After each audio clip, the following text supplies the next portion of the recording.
Cosmic Frequency, Tuning into the Awakened Heart. This program is brought to you by Prana Luz Conscious Living. My name is Ana Lu, and I am the founder of Prana Luz and host for the Cosmic Frequency podcasts. Our podcasts focus on three main pillars: spirituality and social and environmental awareness. Our topic today is the interdependence of generative systems, and our guest, Pablo Jenkins from Costa Rica. Pablo is pioneer in new investment models for regenerative projects in emerging markets, actively engaged in key global forums on innovation and purpose-driven co-creation. He's the founder and managing director of Andromeda and the Generative Futures Initiative. He has over 18 years of experience working with family offices on regenerative real estate, venture capital, and angel investing in emerging markets. He launched Intel Capital in Costa Rica in 2001 and became Intel's youngest strategic investment manager. Pablo was director of international expansion for Endeavor Global, in charge of expansion into the Middle East and Asia. Pablo co-created a sustainable investment group in Brazil with leading local family offices, co-organized and curated TEDxPuraVidaJoven from 2011 to 2019. He graduated with a BA from Princeton University, Woodrow Wilson School of Public and International Affairs, and has an MBA from Harvard Business School and an MPA from Harvard Kennedy School. He's also fellow Aspen Global Leadership Network since 2009, and in 2015, he was elected as Young Global Leader of the World Economic Forum.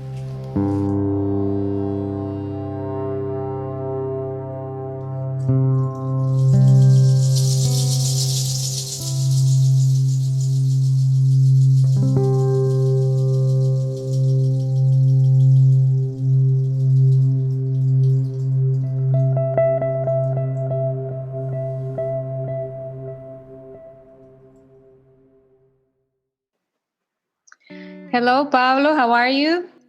Doing very well, and it's I think a very appropriate moment in history to be discussing a couple of the things that I look forward to going deeper with you on today.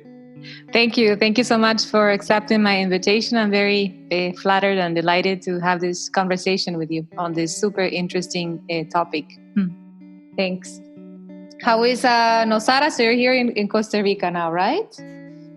Yes, after 2019, I was only about 30 days in Costa Rica.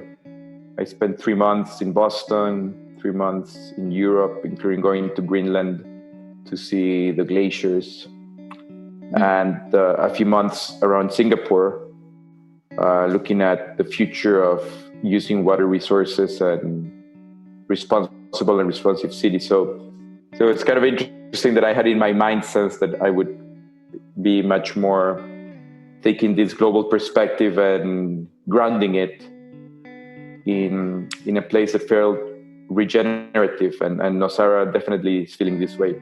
That's great. Yes, it's an amazing place to be.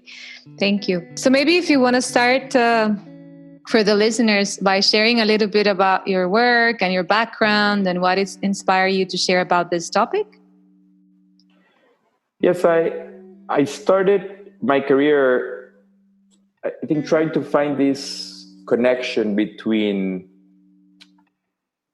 how innovation in business and policy could come together to create just better ecosystems. I had done my research in behavioral economics, actually looking at the issues of climate change. But I had a sense that there were so many paradigms that were separated. So even though stakeholders were coming together to discuss very important topics, they seem to be operating in compartments. So the non-profits had their own kind of arrangements. Businesses, only some of them were able to really go beyond corporate responsibility to truly operate from purpose at the core. And so I started to see the opportunity in blending some of the traditions that understood the changes in consciousness and changes in systems And then I've been, over the last few years, aligning my way of thinking about innovation, connecting it to thinking transgenerationally. So that the way we get better sense of interdependence by looking beyond our circle of concern of our own ego or our own family or our own country to all of humanity and all of living beings, to do a similar expansion of awareness across time.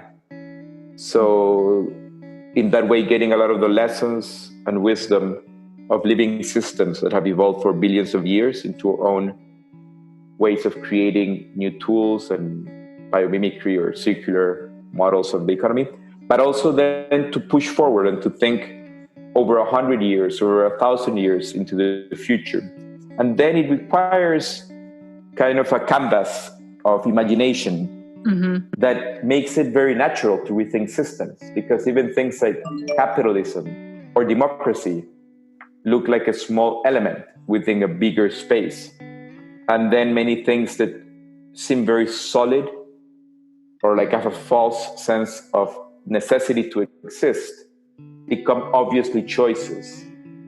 And we can talk a little bit later about how then rules, like the rules of games, seem to be very obviously conventions. Conventions we may keep playing, but that may not be adaptive. And especially conventions that we take from systems where scarcity, like Monopoly or Risk, are as board games with a lot of zero-sum dynamics, with a lot of just trying to finish quickly to win rather than to keep expanding possibility. And that's how these have blended over the last couple of years. And I've been very blessed to be part of these global communities that bring a lot of stakeholders together. And I think I see this moment also in human history be particularly powerful, because most people, wherever they are in the world, have an opportunity to face a reevaluation of this sense of interdependence, of what seems purposeful, and of even pausing to observe themselves and where and how they live. So I sense this new way of taking this perspective. I think it's gonna give us a very special decade in the 2020 to 2030 history of human history. Yes. And I imagine ourselves in 2030 looking backwards and say like, oh, remember when in 2020 we were sitting down to talk through Zoom? So I look forward to also having this recording and then imagining this conversation as if we were remembering the future. Yes. Thank you, Pablo. That's so interesting. Yes. And I know you have been involved with, people, leading these paradigm shifts throughout different places of the world. And I find this very important and relevant right now, as it is what we are co-creating together, right? To shift these perspectives and incorporate new ideas and shifting the paradigm to a more interdependent global paradigm. And as you say, not only for the future years, but also for the future generations. So thank you. Perhaps maybe what do you believe has certainly led our society to start creating this paradigm of separation, which is the core, right, of why we are here right now with this global crisis, environmental, social, and spiritual also, right? Yes. So looking at some of the people in systems thinking and someone I've learned a lot from and have had a chance to share over the last decade with Otto Scharmer, he would point out that if you look at the disconnect in the economy, like 1% of the people have more than the other half of the world. In fact, 4.1% have more assets than the 3 billion less affluent people. So then you look at the environment, then you see that we consume more than 2.5 times the planet every year in resources in a way that's clearly not sustainable. And if we look at people's own self-assessment, most people, when they go to work, they feel that there's a very big disconnection between their highest self possibility and what they actually are doing. But these are not three separate divisions. It's not like an economics problem on the one hand and an environmental and social problem on the second one, and a psychological problem and self-help problem on the third one. I would agree that these are all evidence of disconnect that comes from deeper.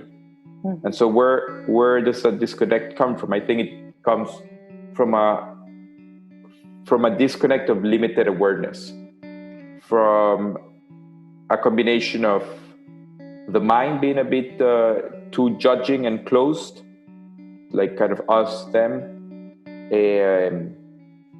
the empathy being a little bit too limited, maybe trying to protect itself with cynicism or other protections, and fear holding many people back from acting even when they sense a calling. Mm-hmm. So then these divisions in the system, I think, come from the quality of presence and awareness. Because as we start to become more aware of life at large, it's not like then we have to solve 4 problems. We naturally would want to take care of other living beings and reduce suffering. And we would naturally, if we become more aware, many people, including myself, went to elementary school and were taught, like, water is just a never-ending resource. Only later to find that there were water shortages, even in places where water and rain are abundant. And totally. And this sense that you can just take a plastic bottle and just forget about it until in a couple of decades we would have more plastic in the ocean than fish. All of these problems are not separate problems in a way. It's like when the body has different ailments, but they may come as symptoms of something that's out of place. And that actually is part of what gives me a lot of hope, because each of those problems is very big. But the shift can happen. It's not easy, but the shift can happen in a relatively direct way. Because once you've shifted your consciousness and you really become much more aware of the interdependence, say, between our own health, like this virus is doing, and our physical health, mm-hmm. and how we eat, and our biological health. Once we see it, then it's almost like you cannot unsee it anymore. Yes. And then the openness to care and act starts to happen at all the levels.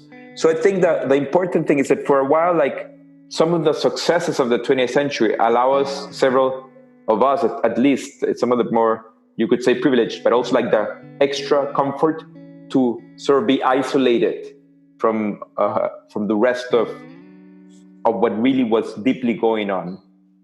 And I think now this can be a very good moment to sort of see how this interplay across the system really happens, the way it's always been flowing in nature. So I think that is the source of most of the senses of disconnection. And then you see it play out in a lot of ways. You see it play out even nonprofits that are trying to do good, so to speak, may play out a paradigm of each one trying to compete separately for resources.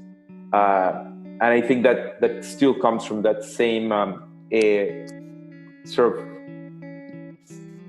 paradigm of separation. And I think this is changing. Yes. And it's very important and appropriate to speak about it right now as well, because this is, as you said, a moment where, regardless of where you are or what background or economic status you have or whatever, we're all getting impact, and we're getting a sense of that global interdependence, right? That is inevitable for us right now to perceive and sense and feel that everything is interconnected, and no matter where you are being affected by this.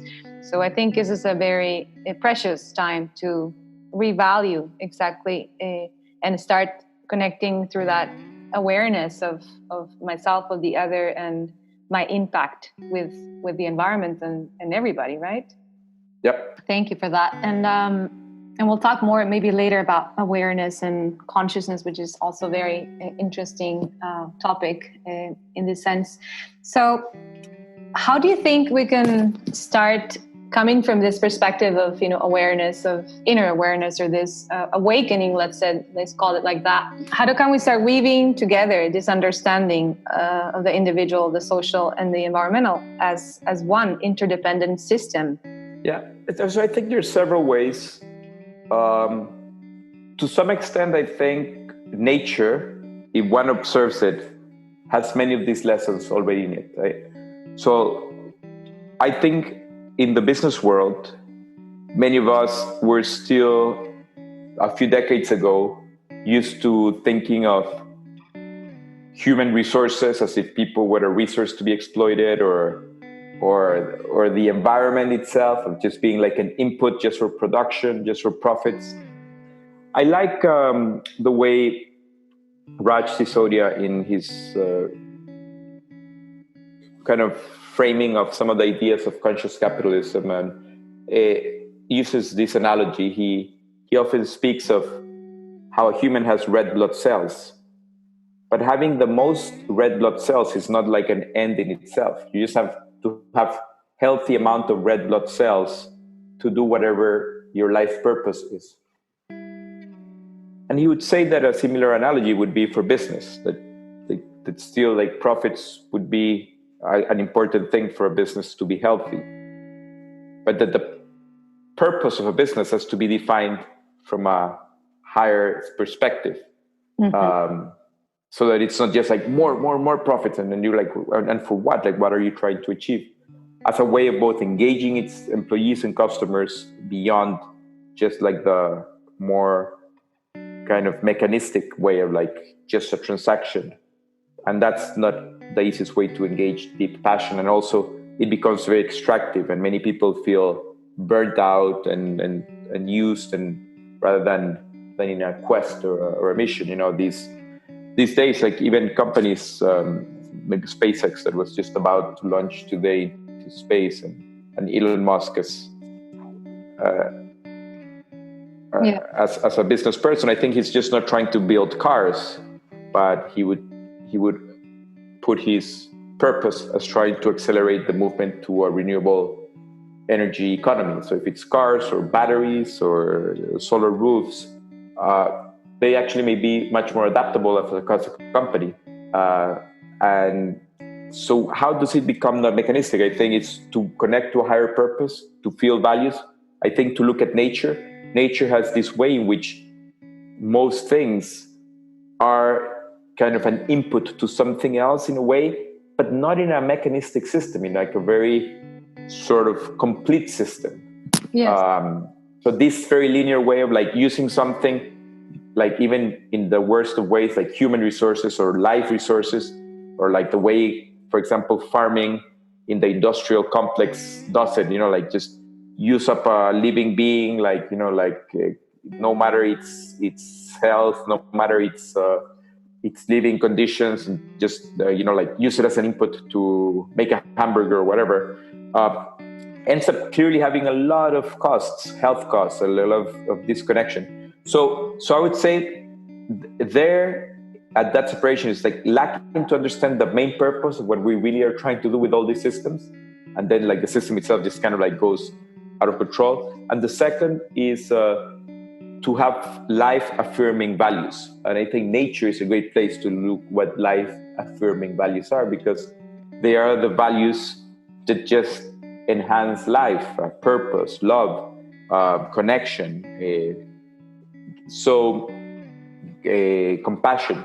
So I think that is a way to do it, and I think you can get it by probably a combination of being exposed to some examples, and I think you could probably get most of it by direct observation with the right experiencing of facts. So I think that's why I think the education system, which we may touch a little later, is very outdated. I think if Henry Ford came, he would recognize very few things in our technology world. Like he couldn't understand like a smartphone and other things, but he would look at the education system and he would look exactly like a Ford factory. Like you go in first grade, everyone starts the same, everyone does the same work, everyone answers the same questions, and then everyone goes to the same second phase in second grade. And that system, it's not how human or any learning should happen. It's based on teaching almost to become cogs in a factory. Yes. So I think that's why it's hard to get beyond, because we have many things within the system that are like still tuned to that mechanistic paradigm. But I think nature and our own interior sensing offer us a very beautiful way in which to look into more generative and life-affirming values. Yes, that's beautiful. The life-affirming values and how nature can give us those examples by Gaia's own generative systems. The way she beholds, preserves, and regenerates herself. And observing nature is such a great insight that we can get inspiration from and try from there to see how we can start working together with an intention, like you said, or a purpose that's more inclusive in a way and more open, right? And definitely the heart and the compassion and the empathy are values that, well, now they're more accessible, and perhaps not as much in the educational system besides some schools, like the Waldorf or other schools. But now, more companies are trying to involve more of this emotional intelligence and tapping into this, let's say, spiritual or emotional components that they have now understood that are they take an important part and role within our awareness and purpose, right? With whatever the business or the purpose of the company or the business is about. So I think that's changing, and I'm happy that it is changing. But still, I think that there's a lot of separation in regards to the work that's being done, right? Like not only the focus is based on the mechanistic perspective, more money-oriented or goal-oriented or competition-oriented. Yeah, but how can we start, let's say, incorporating this in a way that even though your business could be, I don't know, wholesale, super focused on selling whatever to people, how can we start making it more inclusive even with these values, even if it doesn't matter if our business is not in the spiritual or environmental or social realms, right? But it's definitely something that big companies are starting to change, but there is still that separation also in the sense that people, even in the same fields, are not working together. They're competing, and smashing each other, right? Even with local and small entrepreneurs to big companies, but some companies are for sure leading the way in this. And perhaps maybe because you have so much experience with this, maybe you can share with us also a little bit later on some of these companies or examples that you've seen that are incorporating these interdependent systems already, that are moving from this duality or separation towards more inclusive systems, right? Yep. And I think there you can see two elements. One, I agree with you completely, which is the purpose of the company can be very aware of its values and interdependence, no matter what industry it is. Or you could, on the flip side, have just a terrible competitive interaction, like even in the non-profit sector, trying to save the turtles, but like competing with each other, little NGO, rather than seeing the whole system. And sometimes it gets even worse when you're like a small entrepreneur or like an NGO, because you have a scarcity of resources, so it gets very tight. Whereas you could be companies like, say, Unilever or Patagonia, who, may look like they sell apparel or things, but there's a good book called Everybody Matters, and it's co-written by the CEO of a company that sells the core things to make cardboard boxes or aluminum cans for pizzas or drinks. So it's not like they're doing the most spiritual seemingly work, but they are very conscious of the interdependence in ways that at first look subtle. For example, most people say, okay, let's try to work with all our stakeholders. but still, like, their suppliers are mostly just suppliers. Like, they buy paper and they just pay for paper, and they feel like, what else can I do about my paper? I'll just look at the price. But when you really, really care about explaining to everyone what you're trying to do and how to care for everyone as if it was your family, and the CEO who wrote that book explained that the way when he was at the wedding of his daughter, he would present his daughter to his now-to-be husband, really with all the love and care, hoping he would take, like, just good partnership and care of her into the new life together. To some extent, that's what managers and CEOs do with everyone who works in a company. For a lot of their life, they're there for many hours in their life, sometimes even more hours than they spend with their families and loved ones. So what are the values that are not just written on the wall, but that are really shown on, like, to help people's growth, development, engagement, be able to do purposefully what they're doing, be able to take even the simplest interactions, like working with a supplier of, say, paper, but explain to them and make them feel part of something that they are doing in the bigger scheme. I think in Patagonia now, that they may be transforming even into the world of food and regenerative food, even though they've been one could say, a clothing company, but they're more than clothing and apparel. I think they see their mission, as they did their ad on Black Friday, and they said, like, don't buy our jackets. Like, because they were trying to say, like, selling the most jackets, it's not the point. It's like, they care about people connecting with the outdoors.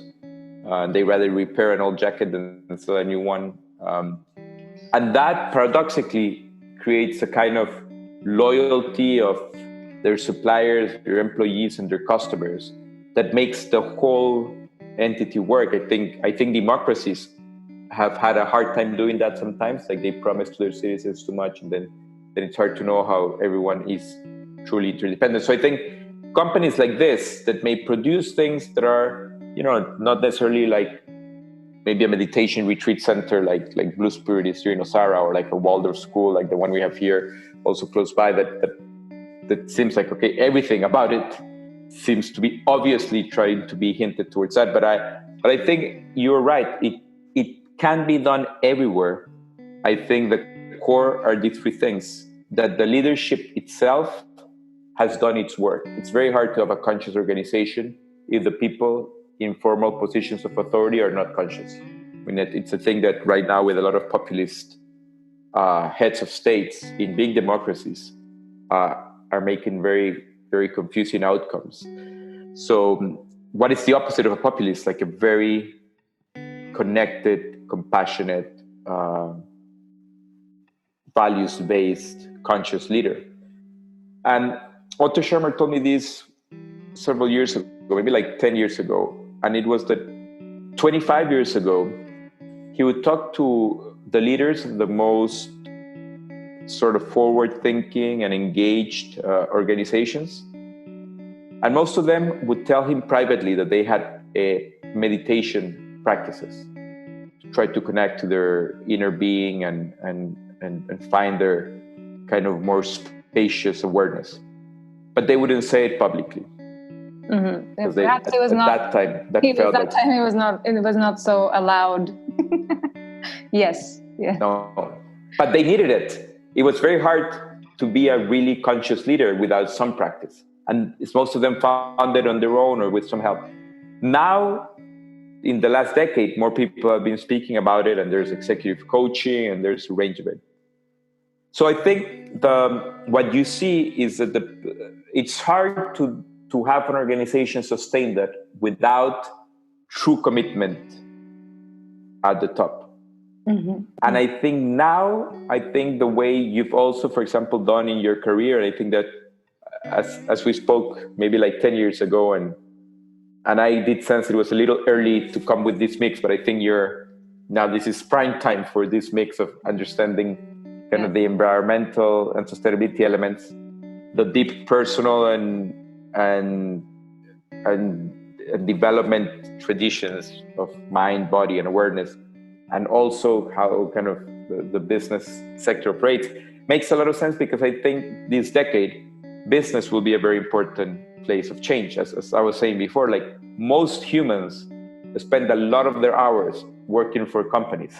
So if the people running this were operating from purposes and values and higher consciousness and deep awareness, I think there I see a lot of opportunity. I actually feel that governments, of course, are very important, but we cannot just wait cross-handed and wait for governments to do the change, where most people are doing the work and could be done from conscious interdependence is already rising. And I think right now, partly because of the stakes of what could happen in the planet in this next decade in terms of destruction of environment and biodiversity, maybe for thousands of years, our impact can be really, really a prime time to combine it.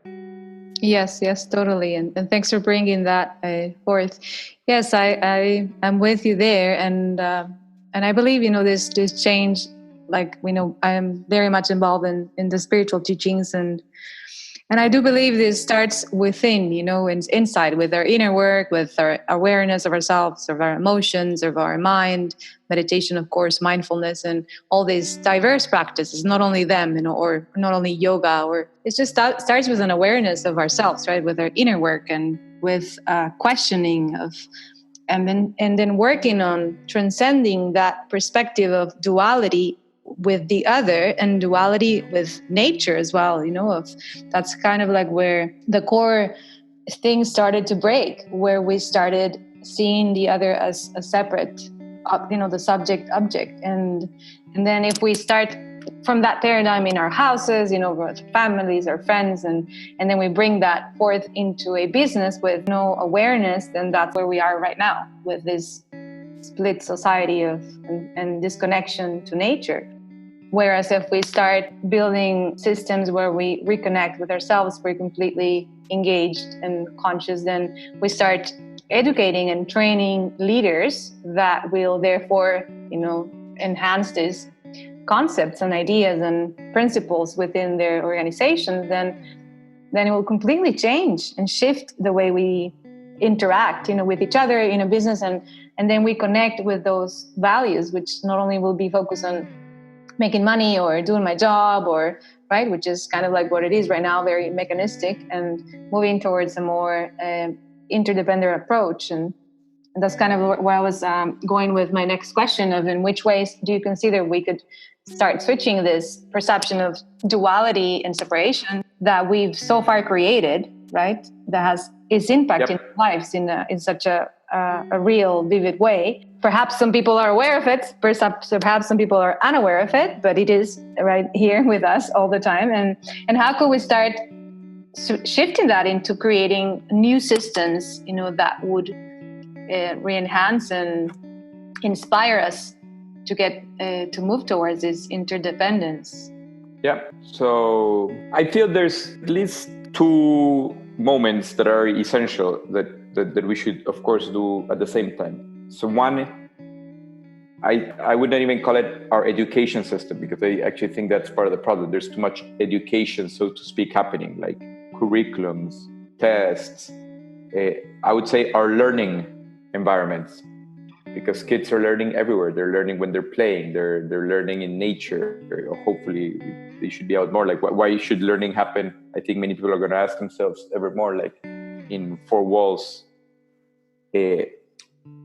And so I think one place is like to try to keep the fresh way of learning from becoming mechanistic, dual, separated, cynical, judging, and fearful. So, and guilt-driven. Like all of those things are mostly imposed on kids' consciousness that it's not done that way. So, and I think now we have more ways of learning than we had 25 years ago. So I think the focus should be on learning, and from early on, the learning should be as sustained as possible, connected to the planet at large, to what's happening in nature. Now, that's that's to avoid having to then do this slightly harder process, which is how to let go of maladaptive patterns that are very, as you say, kind of mechanistic, separate and stuff. And I think it probably needs to be a range of approaches. I think you have done a lot of work into some of the ways in which traditions that have hundreds and thousands of years have come to us now, able to blend some of the deep age-old questions like who am I, what is my purpose, like what am I a part of, and of course the who am I, not in its simple question, but in its deep non-dualistic answer, which is like to be able to just in presence and awareness that is always already here, be able to realize that the observer as like the blue sky is just, there's just the feelings, thoughts, and other elements that coming and going as clouds. These, I think, cannot be taught just as more subject matter to the mind, and needs to come as direct experience. So this is an element where in coaching and learning just across the range, having some of that experience and then some of the deeper awareness of the interconnection that today we have a lot of resources to learn from, and I think even simple things like feeling much more connected to where your food comes from, that I think even this moment in history will give to people a chance to ask that in a more deep way. What needs to be healthy for myself to be healthy? Then you realize like a lot of elements need to be healthy for you to be healthy. But I think this experiential sort of stance of curiosity to just look and push a little bit beyond to like many of the traditions in the East, and for example in the Chinese tradition, they would look at the bamboo as being hollow and empty and being much more resilient and able to flow with life's moves and shifts than a very rigid oak. But I think the point to a lot of this is to help through direct experience, gain awareness, but not from an authority figure telling you, but from having observed it, that most of the things that you believe and feelings that are coming themselves feel solid, but are like an optical illusion. Like they're relatively hollow and empty. And that actually allows a much bigger openness and spaciousness of experience, to feel held, to feel open, to feel available, to connecting to life. And then you may still do almost a similar job that you were doing, but the place where you're doing from, the awareness to see what's emerging, the openness to imagining new ways of doing it that is just more sustainable and connected, the excitement with which to feel a calling to an adventure in life and say yes, rather than like let fear hold you down, shift. I think once you get that going, and sometimes a global challenge or even catastrophes bring that at a social higher scale, I think this moment could help bring that to the fore. And to some extent, even reflecting on mortality. Many times in Western culture, that's seen as a little bit taboo and not to be discussed. Yeah, totally. Impermanence is an important point that leads us to understanding, the fragility that we're all facing in life, and just to live in the present moment, right, and understand that everything is impermanent. And Pablo, I know you spent a lot of time with Otto Scharmer. I studied him in university, read a lot of his books, and I love the theory but perhaps for people who are not so familiar with him or his teachings, I remember, he used to speak about this, patterns and seeing with different eye, like the stages, right, of the theory U, which would I don't remember exactly the order, but it was like kind of the sensing and the seeing and the perceiving, the presence, which is also coming from that direct experience, right, of and willing to be open in your heart, your mind, and then from there starting to build these new ways, right, of perceiving and sensing the world. But do you want to share with us a little bit about that, about what it is, or because I think it's a very interesting topic for people to learn. Yeah, and I think it's very relevant now, and we were glad to have even him and an interesting group come to Costa Rica a few years ago, and we actually did some of this work together in that group, which is the U. The idea is like, rather than try to go straight into the future, is like you want to go deeper to make sure, and this is something I feel very passionately about, to not create the future from just projecting past patterns.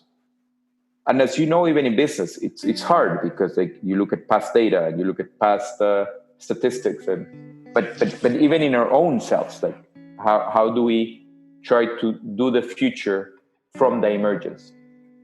So when things are a little uncertain in the future, you can do two things. You can open up to more presence or close down. The more you close down, the more you get barriers. And as we were saying before, like, for example, you could either open the mind or you could become just fearful and just close your mind and think all the other people are weird and stupid. You could open the heart and have more empathy for other human beings, or you could close the heart and just, just hold on and like with cynicism, like not believe that anything else is possible. You could open the will, which means be willing to act, or like retreat in fear and hoping to go back to make, again, hold on to some past. But that you is because you go first from sensing, and the basic question is sensing what wants to emerge and what's trying to die. This is almost like in nature. And I've been doing this actually these last few weeks quite actively, sensing, like what of the education system wants to die and what is trying to emerge. And I think we can stay with that. Yes, it's a very interesting topic to consider right now. And I don't know how many of us are asking ourselves that question. Yeah, I think, and I have been doing it for weeks, and I would invite everyone to do it a bit. And I think your space is a great one to do this. So when you go into nature, again, this is not just thinking or forecasting, it's sensing. You're sensing like, okay, I've been sensing that a more global way of thinking is clearly wanting to arise. But it's like when you see a butterfly about to come out or a seed, like it is about to come out, but it also does make a difference if you stamp on it or you nurture it. But also then there are old ways of things that in nature, exactly with the impermanence, dying is the most natural of things. And sometimes trying to hold on to something and force it to not go doesn't give the space for what wants to arise. Yes. And I think then what it invites is to a deeper listening. It's not just our thoughts, like not just the thoughts of other people, not just empathy to other living beings, but it's then a deeper being. He would call it like try to listen and to see with fresh eyes from the field, like that kind of beginner mindset, not as an expert that already knows everything and has categorized and knows, but like to see almost like a kid would. You're like, wow. Yeah. And then that pre-sensing, I think, has a third element that this time is great to test, which is prototype things. So rather than have to wait to know for sure and a fully designed answer, is try a version of it. So let's say that we're thinking there's a different way in which dialogues will happen on this topic. So we try it out, and then we don't need to build a new company and spend 10 years doing strategy and funding. We can try to do a prototype that the focus of it is learning quickly. So like we try some elements and see if that we were sensing is happening, and then we keep going there. And I think this right now we've also have better tools to prototype quickly. And then there's a thing he's incorporated that was less present in his initial work, but he's brought in, and I think you would also appreciate, a lot of you haven't seen it yet, which is social presencing theater, for example, as a way of using the body to sense into things. It's like sometimes, even if you're trying to connect to your spirit and what's emerging, like the mind is still often very present, but you try to not do it only from the judging mind. But sometimes you may even ask your body, like when you've had such a long practice the way you've had, but anyone has a body and breath, and that's often very much in the present place to also inquire with curiosity and ask the body, what's emerging. And then in a way beyond words and language, sometimes you can just see your body in a body position kind of show you things that gives you a way of relating. So I think these are all at the core ways of listening, ways of staying open, ways of sensing, again, what's emerging, what wants to come alive, and what's wanting to die. And I think this 2020, if we again look back, the way I tend to think of it, as if we were remembering this moment, we probably would have been very grateful that we, in spite of all the challenges, had a pause to do a bit of that work, so that what's coming with all its challenges and possibilities, it's more purposeful, it's more filled of presence, more filled of love, more filled with compassion, more connected to something much, much bigger than like the little stage of our ego-centered selves. So that then what would happen from that level of consciousness? We go beyond the hierarchical structure, often with patriarchy at the top, to even beyond the organization and even beyond the multi-stakeholders paradigms, to deep co-creation. And I think that's where the big hope is in this decade, that there's a lot of very interdependent co-creation, that the first thing you do is not like make another organization and another nonprofit or another business, but actually like try to just figure out with what exists, how do you learn and do and make things happen. Already, I think even things of this collaborative economy have given us real insights into this, but it will go much further. And I think co-creation is where this level of inquiry and consciousness and systemic creating will take us to, and that's the where this next phase can be much less ego and mechanistic driven and much more ecological, in the sense of the whole system, ecosystemic and truly co-creative. So like as if what comes out comes from a real joint creation, rather than like someone then telling the rest of the people what the answer is. And this moment is great because no one has the answer. No one in the world is exactly sure when like flights go to fly next. Yes, Pablo, it's a very beautiful invitation and insights on how we can start working towards that. Pausing and use this moment for direct experience, like we were talking about before, and deep listening, seeing things with fresh eyes and openness to really stay with this uncertainty and start co-creating together, trying out different things. And as you said, a beautiful invitation to start tapping into the body and how does that feel, and connect more with yourselves and your inner wisdom, right? And to start working with others in new ways of with more awareness. It's an interesting moment to definitely reconsider and readapt in a new way. So it's a very powerful message, and I really hope that we all take this moment precisely for that, pausing and becoming more aware of what we can start building together from this point on, but also what is my role, what's my part, right, of my own personal awareness of this as an individual in this whole system, and how can I also start becoming a change agent to start shifting this global awareness towards a more interdependent and inclusive one, right? And I think my other question that I wanted to talk to you about was also in regards to precisely in systems theory, there's this understanding that there are certain bifurcation points, right, where a system loop, goes on and on again. I don't know. I'll give an example. I don't know, for the listeners, as for example, the war industry, right, or the weapons industry.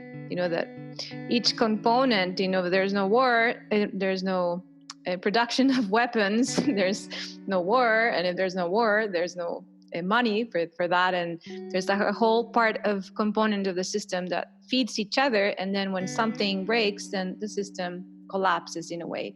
But there's also ways that we can intervene, where we find these precise points that are the spaces where we are able to tap into the change, right, and focus on creating this imminent change. So if you want to share a little bit about that with us, how are we able to maybe perhaps use this moment as a bifurcation point to co-create something different together? Yeah, so I think I like the example you said. It's pretty obvious how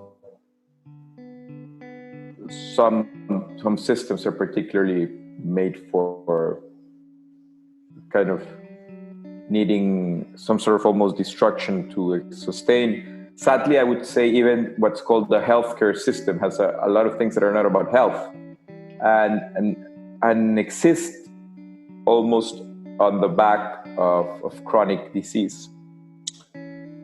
So I think the invitation to co-creation should be about thriving and well-being as the core, not necessarily accumulation or average wealth or gross domestic product as the goal of a country. I'm not saying that's not a good tool, but like we said about what's the point of making your profits if your profits depend on people being addicted to some kind of painkiller that clearly is bringing a lot of dysfunction and it's not helping anyone thrive. Whereas there's some things like love or whatever, fasting or just healthy walking in nature that don't get accounted for and may really improve well-being and help us thrive.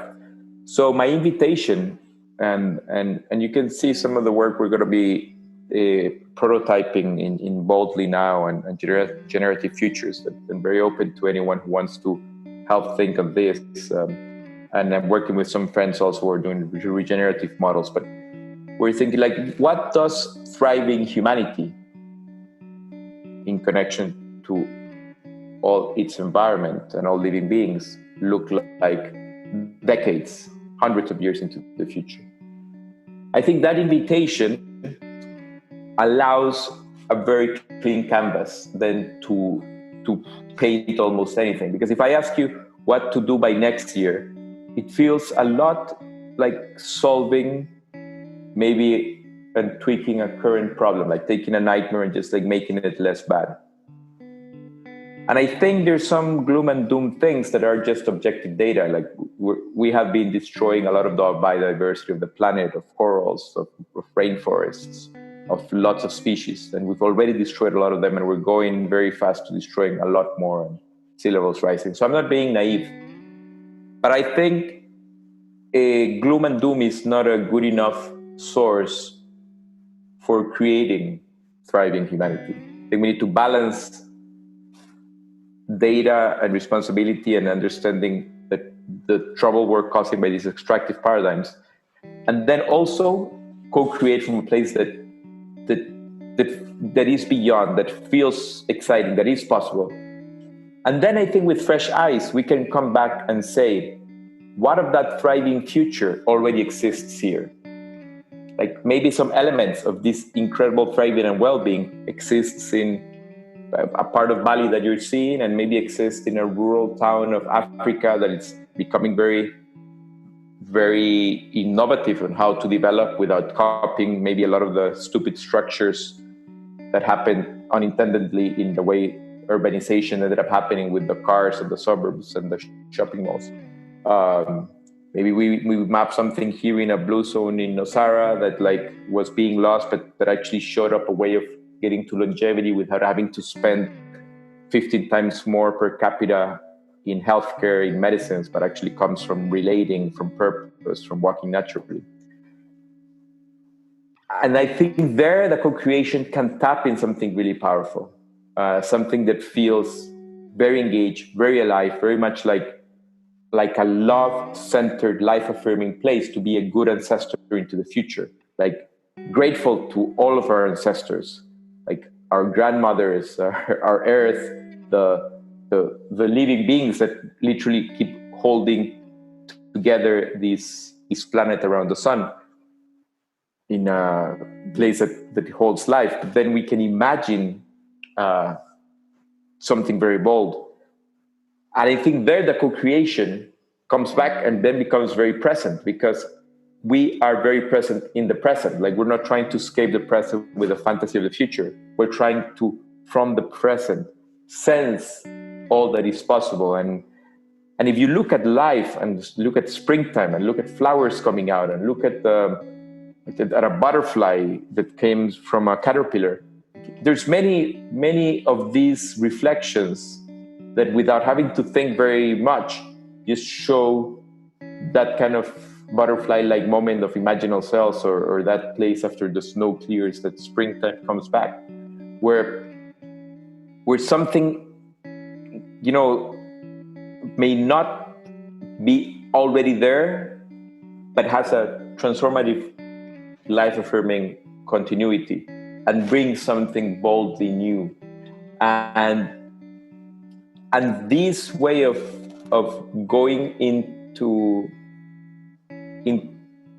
a thriving humanity, I think it requires everyone to be involved. It's not a question of the CEOs. It's not a question. It's just like and you can find within your being callings to be part of it. Like some people may be called to help other people embody it more. Some people may be called to find technology to help the artificial intelligence be a great colleague into this. And some people may be kind of planting and regenerating topsoil. And some people may be finding a way in which water really is available to everyone. And some people may be finding ways in which the life under the seas comes back. So I think that's the invitation, I would say, to co-create from being so present and so open into a big field that includes hopefully all of life and a big time frame of past and especially future that often we hide from, because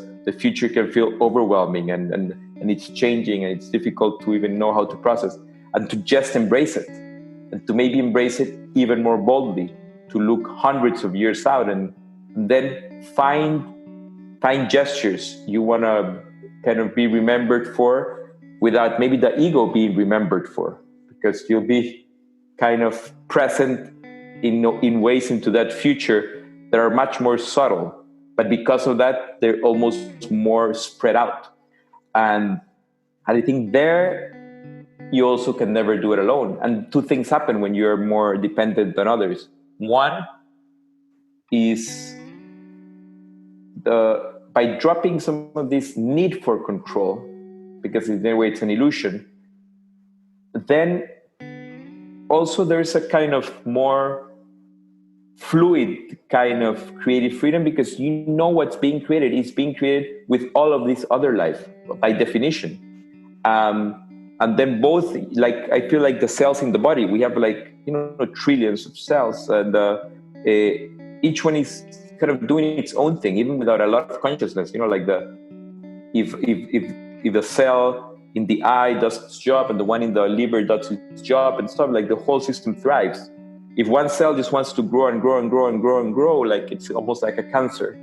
So I think just to some extent, by a sensing of being part of a bigger system, we can also be very present to doing what honors most our nature and talents and sense of possibility, and feel like we're like in this great family with all of other life. And in a way I feel maybe even like like we're like a great orchestra, like just playing all these different instruments. That's a beautiful word. Mm-hmm. And then creating a beautiful tune. And maybe what we're being called together is like the band, as I was talking to a friend recently, like the band is coming together. Like we did our training, and then like this amazing orchestra is coming together. So let's play the most thriving tune. And I think it is urgent to be very present and playing now, because it's also not like, we could wait 20 years to do this. We could wait weeks to do this, but I think this is not the moment. I feel like those of us who have to be alive to some extent are, by definition, we are the ones who are here now, sort of on stage, and I think let's imagine immensities, because I think this would be a very sad time to get stuck out of lack of imagination. The world, to a great extent, has a lot of resources. There's more knowledge, more technology than ever. But what would be very sad is that we feel like that all that we've discussed in the last minutes and stuff of separation remain stuck with a stuck head, a stuck heart, a stuck spirit, and that in like a limited way we just like run like hamsters, just in place, not be able to go further. And I think Debbie Millman used to say that if you imagine less is what you will deserve. So, but if we imagine deeper from love and not stop until you really fully go where that love gets you to life-affirming places, then you can really work so hard with imagination into immensities and not compromising or wasting time. And I would say, let's not do that in 20 years from now, and not in 2 weeks, but now. Yes, and I think the calling of the planet is helping us convene at a global level now. So it's what an opportunity. Yes, and thank you for those words. I'm super excited for this. Yes, definitely. I think this is the time, this is the moment. We need to start co-creating together. We need to start changing our perspectives and start working towards this as one, which is what we are, and stop, competing, fighting, having our judgments and separating ourselves. This is definitely the moment we've been waiting for, and I am 100% on it, and I know you are, and I know there are so many people who are. So I think it's just a matter of starting to work together and support each other and co-create things together. That's where we're heading, and that's what we have to do. Yes. So thank you for that. Absolutely, yes. Thank you, Pablo. Thank you very much. And the other question I wanted to ask you, I always ask this to every participant in this podcast, is because I have this idea of precisely this interdependence of the spiritual, the social, and the environmental, and this conscious living approach to life. So I would like to ask you, what does it mean for you, and how could we start as an individual then tapping into the collective with this awareness of living consciously? Yeah, so I have a sense that the first part to live consciously is to turn a little bit the telescope towards yourselves. So rather than looking out there and looking for someone or something to tell you what to do, the first is just to take some time to face kind of within, in the present, in that awareness that's always already here. Once there, I think most of us then find an essence and a calling and a presence and a kind of spacious place where certain values, some are very natural and probably quite universal, of compassion and of love, that then can be expressed in different ways. But I'd say like the first is like that sense of looking within, but looking not with like the intense mind searching or judging. Like I would say looking like with a smile from the heart, looking compassionately, looking with curiosity, like what's really there. And then I think what you find there is that everything is there to some extent too, and because who's doing the looking, who's doing the searching, you realize very quickly what you are not, like not your body, not your thoughts, not your feelings, until I think you realize you are just a part of this whole. So I think the second thing that conscious living has is like, it feels like taking care of oneself and the whole is the same thing. And both are, of course, worth being very deeply grateful for. I think a conscious life has a lot of gratefulness for it. And I would say a conscious life is very life affirming, which is by being very present. It has a quality of kind of almost an audacity of sensing that it exists. Wow, and now. So in spite of pain or pleasure, it is able to recognize like a quality where by affirming the essence of all of life, I would say even beyond time, because like the present is so timeless that you like you're just there. You're able to let go of a lot of silly small predicaments. So all the issues that are mostly created by the ego, you don't have to fight the ego or destroy the ego, because it's also, it comes in and out, it's fine. But these things that often look very big, like needing approval or making your words right, or how did you appear to others and control, when I think you have a very conscious way of living, are just pass in and out like clouds, because you see it, you don't fight it, and you're able to stay, I think, lovingly connected to these other places where your attention is very life affirming. And there, because you're able to place attention beyond just yourself or your monkey mind, then your consciousness has, I would say, a much more beautiful garden in which to and stage in which to partake on life. And I think that's what the conscious life does. And then that conscious life becomes a conscious business or a conscious society or a conscious community when done by many people at once. So I think the best way to do it is first to cultivate it in oneself. I think that seems to be the change. But and I think that's much better than preaching to people to do it. I think then people see you in this kind of like joyful, sustained bliss that doesn't depend on outer circumstances as much. And that becomes its own kind of contagious, in a positive way, element into different ways of sharing in community. Thank you, Pablo. Yes, beautiful.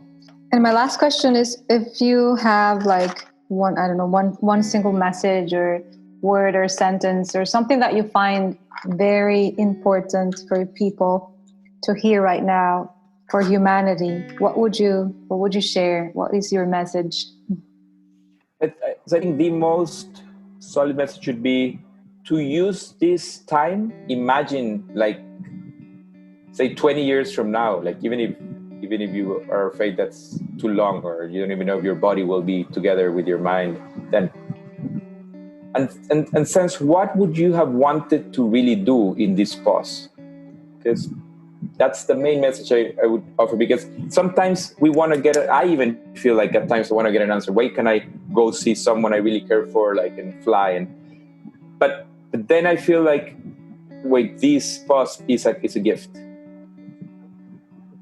And then I ask, what would this gift really provide myself and humanity? Not for next month, but into the next couple of decades. And each one should find their own answer. But I hope too many will be like, what is inside of me and in all of life that I deeply want to honor, that really wants to come alive? And what is time to let go of? And I want to honor and put to rest and let die. and maybe keep some things and let some other things go the way life always does. Yeah. And then what do I need to invite of imagination and openness to add? So that's what I would say. Use this pause through that expansive question, so that it really can be a fertile pause. And I'm trying to do that in spite of how sometimes the uncertainty can take over. But then it is a gift. This moment really is, I think, a special gift. Every moment is, but I feel we're in one that if we looked for a while, it's like it'll be going for a while. So it could be for many of us a special instance in a lifetime. Thank you. Yes, a beautiful invitation. And I really hope that we can all start working together towards that awareness and use this precious time as you invited us to do so. Thank you, Pablo. Thank you so much. Thank you. Thank you so much for your time and the amazing work you're doing. I'm going to share here some of your information if people want to connect more with you in regards to the projects that you're working on. I know you're working in a lot of things, so if perhaps you want to share a little bit of that to the listeners. Yeah, I mean, I think the two areas that I'm most excited that I'll be starting to focus more on this decade, that consolidate some of the things I've done in the last 2 decades. One is regenerative investment areas. So part of moving to Nosara was to look at ways in which these thriving zones can happen, where hopefully one can bring a combination of well-being, honoring and protecting nature, the quality of the food. I'm not saying it's perfect, but it has several elements where longevity and vitality can come together, and it doesn't have to come from necessarily having the most roads and shopping malls and hospitals, but actually from the kind of interaction. So I'm very excited about that and how that can happen in different parts of the world, especially whether it's very young populations like in Africa or India or Brazil, but just everywhere. So, and the second, you can see the website boldly now and several interviews, and we'll launch the other website of Generative Futures soon, which is to combine this perspective of the challenges that we're facing with a space of creating futures possible that will kind of inform to us what we can sense into what's possible to emerge longer than decades into the future. So I'm excited of bringing those two in. And then, the idea is to have tools for the people who already feel kind of attuned to reimagining, then how to actually do it.